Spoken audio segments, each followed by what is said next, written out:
Hello friends, welcome to Vacancy Vista. The Office of Sub Collector Jharsuguda ତରଫରୁ ଆସିଅଛି vacancy ଆଉ ଏହି ଭିଡିଓରେ ଦେଖିବା ସେ vacancy ପାଇଁ ଏଜ୍ କ୍ୱାଲିଫିକେସନ salary ପୁଣି ସିଲେକ୍ସନ ପ୍ରୋସିଜର କ'ଣ ରହିଛି ଚାଲନ୍ତୁ ଭିଡିଓକୁ ଆମେ ଷ୍ଟାର୍ଟ କରିବା।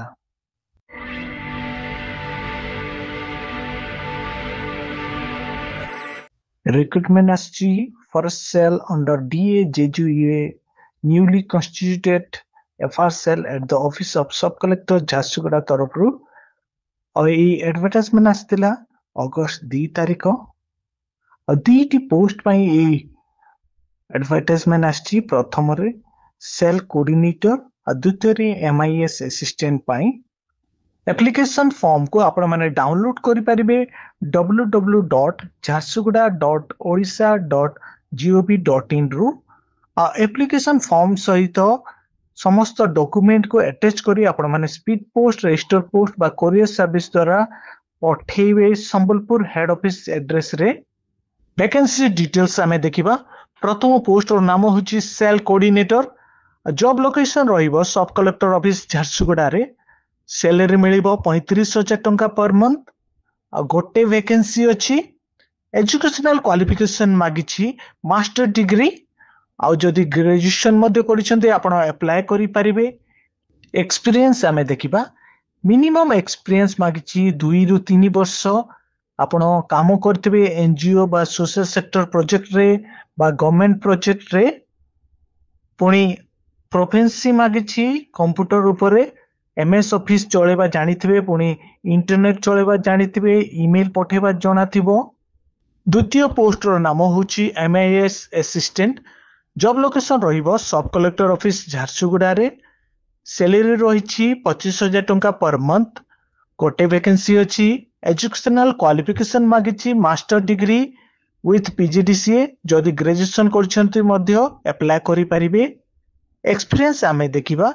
Experience magichi 2 year experience in data entry and large scale database management in a reputed government or private agency। और proficiency magichi MS Office रे MS Excel रे पुणी इंटरनेट चलेबा जानिथिबे और ऑनलाइन प्लेटफॉर्म रे काम करिया मध्ये जानिथिबे। लैंग्वेज एंड कॉम्पिटेंसी हमें देखिबा। फ्लुएंसी मागिछि ओडिया और इंग्लिश लैंग्वेज रे। ओडिया और इंग्लिश लैंग्वेज आपण भलरे कहि पारथे पुणी लेखि पारथिबे। नेचर ऑफ एंगेजमेंट हमें देखिबा। और ए जॉब फुल्ली कॉन्ट्रैक्चुअल बेसिस रहिबो बा टेम्पररी बेसिस रहिबो। आपनकर कॉन्ट्रैक्ट बा एग्रीमेंट 1 ईयर पीरियड पई रहिबो। गोटे मास पूर्वरु आपनको नोटिस देई किंबा सैलरी देई बाहर करा जाई पारिबो। सिलेक्शन हेबो आपनकर योग्यता और कंप्यूटर टेस्ट द्वारा। एप्लिकेशन फॉर्म सहित को डॉक्यूमेंट को अटैच करबा को पड़िबो आपनको देखिबा।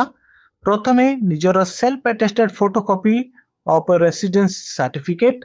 द्वितीय रे self attested photocopy of 10th certificate and marksheet. तृतीय रे self attested photocopy of 12th certificate and marksheet. चतुर्थ रे self attested photocopy of graduation और master degree certificate and marksheet. पंचम रे self attested photocopy of Aadhaar card. षष्ठ रे self attested 2 passport size photograph. सप्तम रे self attested copy of computer education certificate. अष्टम रे self attested copy of experience certificate issued by NGO और social sector project और गवर्नमेंट और प्राइवेट एजेंसी। कैंडिडेट को निजर समस्त ओरिजिनल सर्टिफिकेट और डॉक्यूमेंट को आनिबा को पड़िबो वेरिफिकेशन पाई। योग्यता थिबा कैंडिडेट को इंटरव्यू डेट जणाई दिया जिवो। कौन से विषय जानिबा को चाहुतिले एठी दिया मोबाइल नंबर रे कॉल करि परिबे। एप्लिकेशन फॉर्म को केमती फिलअप करिवे हमें स्टेप बाय स्टेप देखिबा। प्रथमे निजर रिसेंट पासपोर्ट साइज फोटोग्राफ को एठी अटैच करिवे। जो पोस्ट पाए अप्लाई करछंती पोस्ट रो नाम को एठी कैपिटल लेटर रे लिखिबे। निजर नाम को मध्य कैपिटल लेटर रे एठी लिखिबे। फादर बा हस्बैंड को नाम लिखिबे। डेट ऑफ बर्थ देबे। 10th सर्टिफिकेट अनुसार आपन डेट ऑफ बर्थ पुणी एबे आपनको एज केते होची 1/1/2025 अनुसार एठी लिखिबे। परमानेंट एड्रेस देबे। कॉरेस्पोंडेंस एड्रेस देबे। तापरे निजर स्टेट बा रेसिडेंस एठी लिखिबे। आपनको मोबाइल नंबर एठी देबे। तापरे ईमेल देबे।